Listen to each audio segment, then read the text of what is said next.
This is Radio Random Network. Find us on the web at www.radiorandomnetwork.com.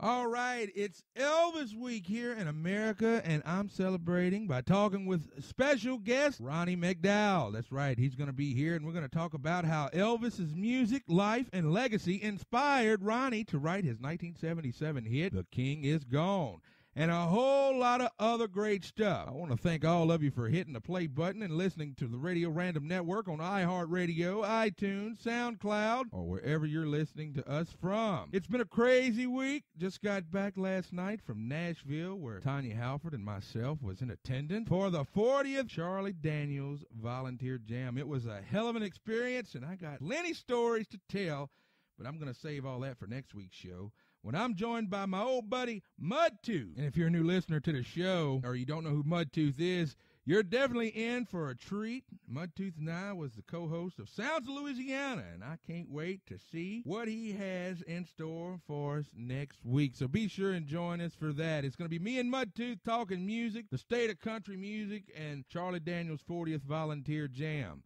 Hey, guys, I want to apologize to everyone who has been visiting RadioRandomNetwork.com. We're still in the process of, I guess, rebranding or rebuilding, and hopefully Monday we'll be back on track and everything will be back together.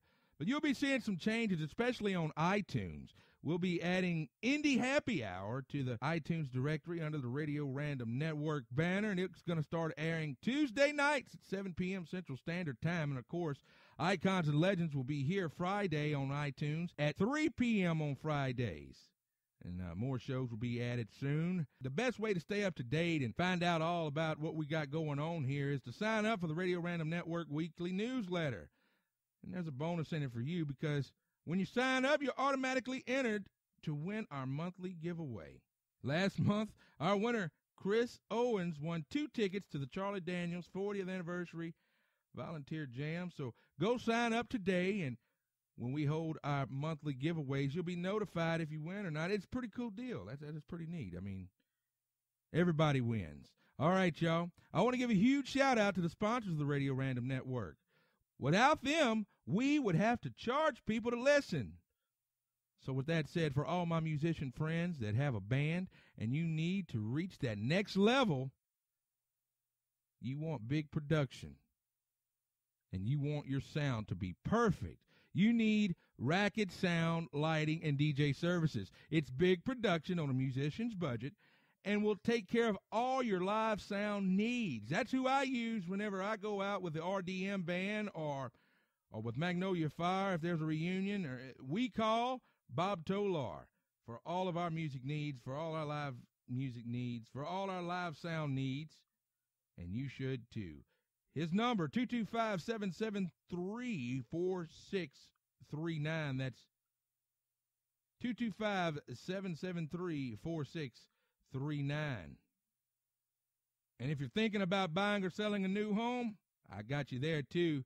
You need to contact real estate agent Tanya Halford to schedule a free consultation today to get started looking for your dream home, or she'll put you on the right track to get your home on the market. Contact Tanya today at 225-202-0657.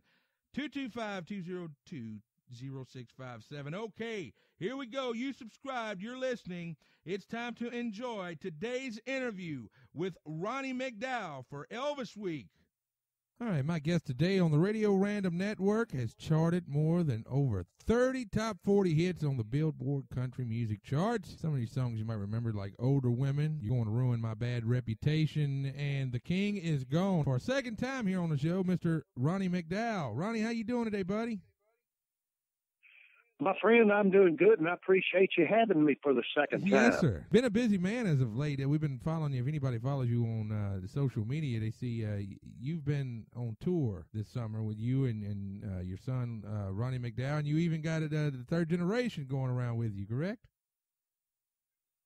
You know, I do. Garen, my grandson, is playing the congas and the bongos with us, and he's just 10 years old. And, of course, my other son, Tyler, he comes out and sings with us as well. And So yeah, it's all in the family. My nephew is on the piano, and I enjoy having them boys out there with me. Yes, indeed. Well, you talk about enjoying it. What's it like with all y'all traveling and everything? Is it what kind of experience is that? Well, you know what? We all laugh and cut up and tell jokes, and we have a good time, and everything's positive, and we just have a good time as a family. And the other two guys that are working with me, James Ducker and Eddie Weedo, have been with me quite a while, and just great people. And so I have the right band, and we all have a good time. That's what it's all about. That's what it's all about. Well, for anybody out there that didn't listen last time with the interview, can you give us a little insight on how you got started in the music business? Yeah, I got started actually out of Vietnam in '72. Got out in May of '72 and started writing songs, and I was having a lot of success, writing songs. And first and foremost, I'm a songwriter, right? And that's my passion. And then, entertaining and making records, and for the last almost 40 years, it's hard to believe, since the King is gone. I co-wrote that with a friend of mine, Lee Morgan, and 6 million records with that song. And I wish I had one of those every 6 months. Yes, indeed. Yes, indeed. I mean, some of your songs have been recorded by the likes of George Strait and many, many other top stars. So I'm pretty sure you're doing pretty good, huh? George Strait makes me a lot of money, and I appreciate George. I'm a big George Strait fan. Yeah, buy his records. Yes, indeed. Yeah, as a matter of fact, I just finished a new song. It's going to be a reality show theme called Making Tracks. And what it is, it's about young kids trying to make it in the business, and they're making tracks, yes, indeed. Musical tracks. So yeah, just finished that song. Demoing it tonight as we speak. Really? And that's yes. going to be for a reality show based on... It's a reality TV show, like I say, about young kids trying to make it in the music business. And they asked me to write it. And it was kind of a tough song to write because, usually when you say you're making tracks, you're like, hey, I'm out of here. I'm making tracks. Right. But so to try to write Making Tracks makes sense. I had to bring a lot of, things about the music business into it. And so it was a little bit tougher thing to write because, it wasn't like writing a love song. So tough one, but I got it. Well, you're talking about making it in the music business and everything, and versus from when you broke in till today, do you think it's easier to break into the business today than it was when you first tried to break in? Well, it was always hard. It was hard back then as well because, the music business, it's kind of, what I say it's like a big high school clique. Yeah. And if you're not in the clique, you're not going to fit in unless you do something drastic to break those walls down. Like, just for example, the way I did, because of Elvis Presley passing, and I did that song that Elvis emotion was so high at the time. And so that song just spoke to a lot of people all over the world. And so that song really broke down barriers because it was so powerful, and the people just demanded it. And there was actually no way they could have stopped it. Right. And that was, and you almost sounded like him too. So that kind of threw a little, I guess, not controversy. What would be the word I'm looking for? I guess mystique on the song, especially with it. Well, and had I not done that, I don't think it would have worked. My friend Lee Morgan, who helped me write the song, he'd been coming to hear me in these clubs, and he said, Ronnie, he said, when you do an Elvis song or a Johnny Cash song, I see that you emulate their voices. And I said, well, yeah, it's just a part of who I am, what I do. I love different voices. And right. He said, well, do this song like Elvis might have talked it. And and sang it. And I don't think, had I not done that, I don't think it would have had the effect if I'd have just sang it like Ronnie McDowell. Right, so, right. In retrospect, I'm glad I did it that way. Yes, indeed. It opened a lot of doors for you with a lot of things. Are you still involved with the Elvis Week there in Memphis? I know you did you hosted Elvis Radio last week, but well, I'm not directly involved as far as Graceland goes, but anything and any time I can do anything to help Priscilla and Lisa and Graceland promote Elvis in a positive way, I'm more than happy to do that, because I literally am Elvis's biggest fan. I'm Jackie Wilson's biggest fan. I'm Sam Cooke's biggest fan. And the list goes on and on. I draw and I drew from everybody. Same way Elvis did. I mean, Elvis, he loved all the wonderful black singers like Joe Turner, Big Mama Thornton, and Elvis, he loved the Platters. He just absolutely loved the Platters, and I think Tony Williams, the lead singer of the Platters, one of the greatest singers that ever lived. That's right. You did a few things with them, not to get off the subject, but didn't you just do a few things with Platters, or was it the Drifters? No, the Drifters. Oh, okay, I apologize for that. I actually did an album with Bill Pinkney, who was one of the original Drifters, and there was no nicer man or no humbler person than Bill Pinkney. He was one of the greatest humans I've ever met. Wow. And Mr. Bill is the one every Christmas we hear going, do, do, do, do, do, really? Do, do, do, do, do, I'm dreaming of a white. Yeah, that's Mr. Bill. So, it was a real treat to get to meet Mr. Bill. He's in the Rock and Roll Hall of Fame as one of the original Drifters, and I'd written a song called Boardwalk Girl, and I sang it for him over the song, and he just loved that song, so we recorded it. And when Mr. Bill comes in singing, I tell you what, it just doesn't get any better than that. Yes, you're right about that. You're right about that. You have a show coming up in Memphis, Tennessee on the 14th, and you're going to be with Billy Joe Rawl. Is that correct? Yes, and it doesn't get any better than Billy Joe Royal, who still sounds like he did when he did down in the Boondocks, and I Knew You When in Cherry Hill Park, and we're going to be at the King's Signature Hotel on the 14th, 6 o'clock, and I'm so excited about it because I went in there the other day, and Elvis actually sat in the booth, and they still got the booth he sat in the 70s, and that's why they call it the King Signature Hotel, because he signed the booth. Oh, really? It's a beautiful hotel, so I'm excited about going back to Memphis. I'm going to be there on the 13th as well, at the Audubon House, the house where Elvis lived before Graceland. He lived there for a year and a half, and he had 8 #1 records while he lived there.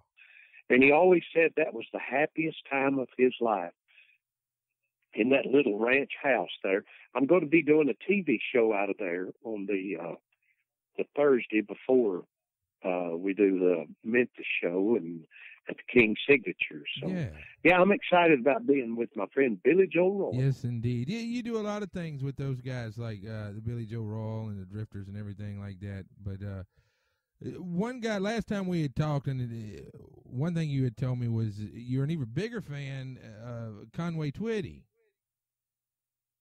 Well, Conway was like my dad, and he was my biggest mentor in the music business, and started working with him in 78, worked with him for about 7 years, opening up his shows. And at that point in time, Conway Twitty was the biggest thing in country music. And to be out there with him, opening 20,000-seat arenas and civic centers, Conway was unbelievable, as we all know. And I never will forget when he passed away at 59. I was only in my 30s, and I thought he was an old guy. Now I realize how young Conway Twitty was when he passed away. Yes, indeed.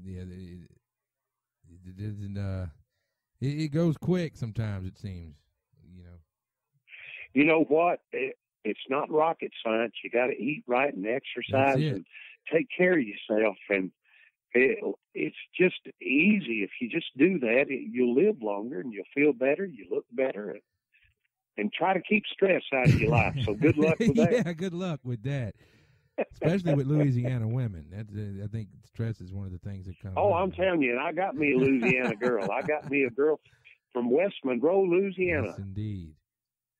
Yes, indeed. Well, with all of that good stuff said, Ronnie, are you still do you still keep your wit sharp with your Andy Griffith trivia?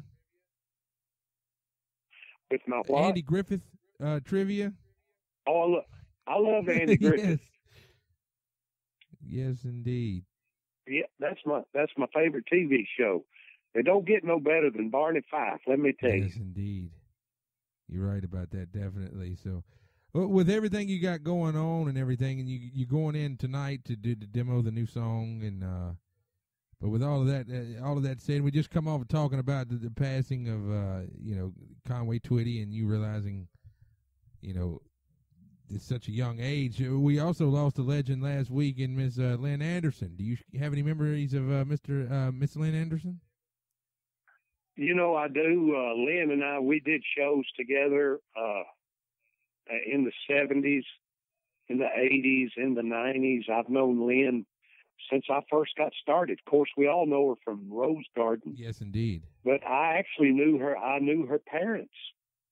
I was writing songs down in Nashville, and I got to know her mom and dad. And so, tragic loss. We also lost my friend Billy Sherrill, yes, who wrote and produced Charlie Rich and so many. George Jones, he stopped loving her today.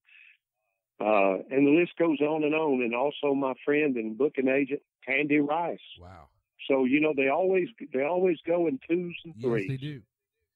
You're right about that. Let's switch up a little bit. I want to rewind a little bit and talk to you about, we talk about your music and stuff, but one thing we do, last time especially, you started out saying that you were a songwriter first. And then, and with that said, we'll spend the next few minutes talking a little bit about how did you discover the talent of songwriting? Well, I started painting and songwriting at about the same time. While I was in Vietnam, I started writing songs, and believe it or not, I still have those first songs that I wrote. And they're so like dinosaurs. I wouldn't take anything for them, though. But I started in Vietnam. Great place to start writing songs, by the way. And when I got out of Vietnam, I continued writing, and I started developing my style of songwriting. And I loved songs and singers, so I kind of had a knack for the way songs should be formed, but I still had to develop my own style as a writer, and I finally, felt like I got it right. I started getting songs recorded by Porter Wagner and Jeannie Shepherd, the Wilburn Brothers, Roy Acuff, Roy Drusky, George Jones, Tanya Tucker, T. Graham Brown.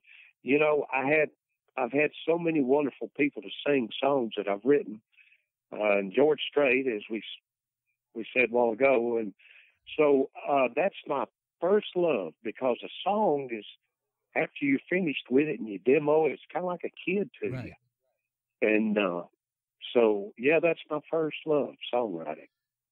That's now. If you sit down to write a song or whatever, or a paint or anything, Ronnie, is it something like a mood that hits you all of a sudden? Or are you the type who can just sit down with a pen and paper, or a canvas and a brush and just use your imagination, or do you have to be in a certain mood? Well, I'll be totally honest with you. A painting and a song, they usually come to me the same way. It's just like a divine thing. And, the idea comes to you. Now, take, for example, this new song I just wrote, I'm demoing tonight. They literally told me what the title of the TV show was, told me the premise, what was going on with these young kids trying to make it. And the show's going to be called Making Tracks. So I already knew what that needed to be. Right. Because they gave me the idea. So I built that song around what they told me. But a lot of times songs just come to me. I've just written a new song called I'm on top of my game. Yeah. And what it is, I'm on top of my game since I found you. I can outshoot LeBron if I wanted to. That kind of thing. Indeed. And so it all involves around that, and I can jump higher than Jordan because now I got cool, Right. It's that kind of thing because I'm on top of my game since I found you, So they just come to me, and I love songwriting. I really do. Well, your paintings and stuff. You had success with your paintings. You did one for Miss Dolly Parton as well, not too long ago, and presented it with her. With Elvis. It was Elvis themed, correct? Well, Dolly and Elvis are on a picnic in Sevierville, and Dolly is singing "I Will Always Love You" to Elvis because she always wanted him to sing that song. So in the painting, she's kind of like teaching it to him, and he's kind of looking off like he's learning the song. And I actually did a duet with Dolly, and she wanted me to sing Elvis's part for that song as if he were singing it. And you can Google me and Dolly doing Last Night I Dreamed About Elvis. Oh, really? I have to look that up. Yeah, check it out. It's really cool. And I sang Elvis's part, like Elvis would have sang it in the Vegas days. That's what she wanted. So, right. Well, last time we talked to you, you had something going on with a reality show for yourself. Is that still in the works? It's still in the works. They're finishing up the sizzle reel. They call it sizzle reel. It's a 5-minute little film to introduce to networks what we're doing, and they're finishing it up and hopefully get it out soon, and maybe somebody will like it and put us on TV, and maybe we can make as much money as old Phil and them down there in Duck Dynasty. Them fellas own Louisiana down here, man. You cannot go. Oh, I'm telling you, you never know. You go to Walmart and they have their own aisle. Yeah, isn't that amazing? I mean, that just amazes me. And that just goes to show you never know. You're right. But, I mean, what you see on TV is pretty much what you get with those guys. They are very down to earth, very, very Christian. Well, they are, and, they walk the walk, and talk the talk. I do wonder sometimes if that's iced tea in that cup size holding, or if that's, any other kind of liquid encouragement. But that's something we'll never know. Well, you know what? It might be some of that Louisiana shine. You never know. Yeah. Yes, indeed. Well, Mr. Ronnie, it was a pleasure sitting here talking to you today, and I know you got a busy evening ahead of you, especially doing your demo and stuff tonight. So we're going to go ahead and get on out of here. And I want to say, personally, thank you once again for calling in and talking with us today. I always enjoy talking to you. Well, my friend, I appreciate it. And as soon as I hang up with you, I'm doing another interview. So all right. Here I go. All right, my friend. Ronnie McDowell, thank you very much, bud. We'll talk to you soon.